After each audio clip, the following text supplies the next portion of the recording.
Why travel? That's what I'm going to talk about today. Again, this is new for me, but I want to do this weekly just to get information out on family, on travel. So today, why travel?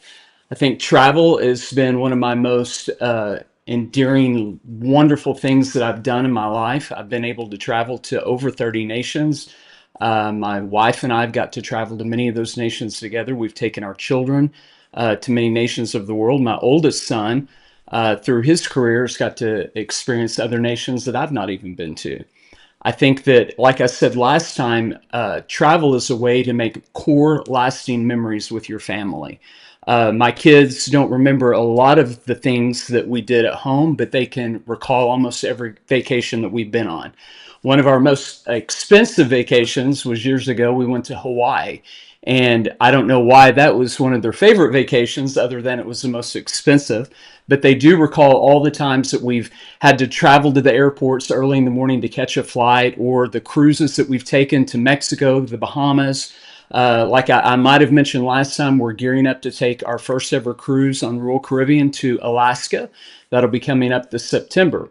So I think travel is an important part of life. God gave us a big world, and I think that we should go explore and discover. So that's why we have JLC Travels, so that we can expertly curate travel designed for you and your family. Travel, seeing the world, seeing crazy things that again become core memories, that is priceless. It's things that you can't get back. When you one day or at the end of your life, it's not going to be about the grind of work, but it's going to be the time that you spent well with your family, with your friends, with your loved ones, and getting to see and experience things with them, tasting foods that you can't get right here in Arkansas or wherever you may live.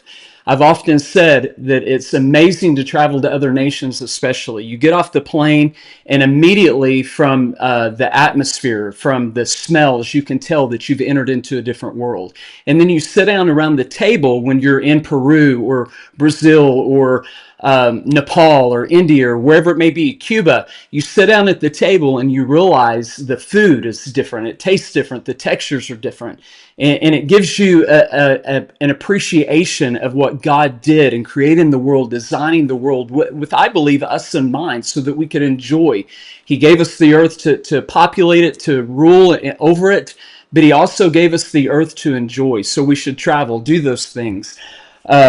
We're going to be coming up on a trip to Nepal in April. This is for missionary work, but while we're on our way and as we're coming back, my wife and I are going to get to experience Hong Kong for the first time. So we get a day in Hong Kong on the way to Nepal, and on the way home from Nepal, we get to be in Hong Kong. So I plan to take video stuff and record all the exciting things and food and culture that you can experience in Hong Kong. I'm going to try to do this right here for you, but I want to show you just some crazy finds, some things that you can see in other nations. I'm about to get there. I don't know if you can see that. This is actually in the middle of the Bahamas on a cruise ship. This is my daughter, Victoria. We're enjoying pineapple, and then my son, Caden, actually won the belly flop contest and got something to drink there on the ship. So that was an enjoyable time. I'm going to get this set up here. Here's some of the crazy things, though. This is in a market in a third world country. These are, as you can see, pig heads, sheep heads, cow heads, horns, anything that you can imagine. Even the alligator. They use every part of the animal that they're harvesting there to feed the people. Here's the horns. I don't know what they're going to do with the horns, but it's crazy things that you find. Here, in a medicinal area where they rolled their own tobacco, yes, that is a baby that was on the table. My wife and I got to go to Spain, Barcelona, as my hat says, last year. Spent some time there. An amazing trip. Here's one of the cathedrals there in Barcelona. Here's some of the food that we got to eat there. The steak was amazing. It was tender. The shrimp, the prawns were amazing. And we even got tattoos in Spain. For those of you that appreciate tattoos or don't, Isaiah 54:10 through 17.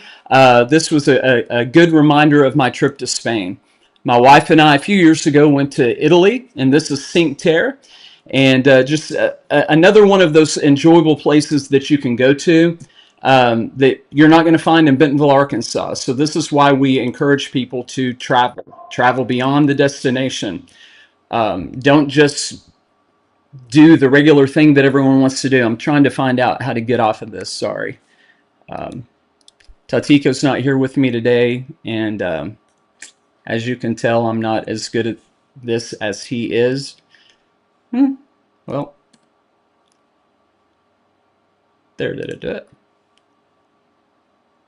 So bear with me as I learn this and keep going with it.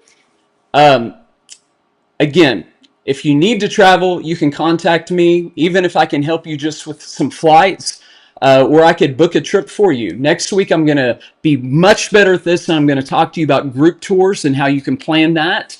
And an exciting thing with group tours is if you're a social butterfly, you're one of those people that rally the troops and can encourage somebody to go with you to another nation, or even if it's just to Branson, we could get your trip paid for by you encouraging some of your closest friends to travel with you. So again, as we say, travel beyond a destination. Like, love us, follow us, share us on Facebook and other social media platforms. We're on YouTube, Twitter, TikTok, Facebook. Travel beyond a destination.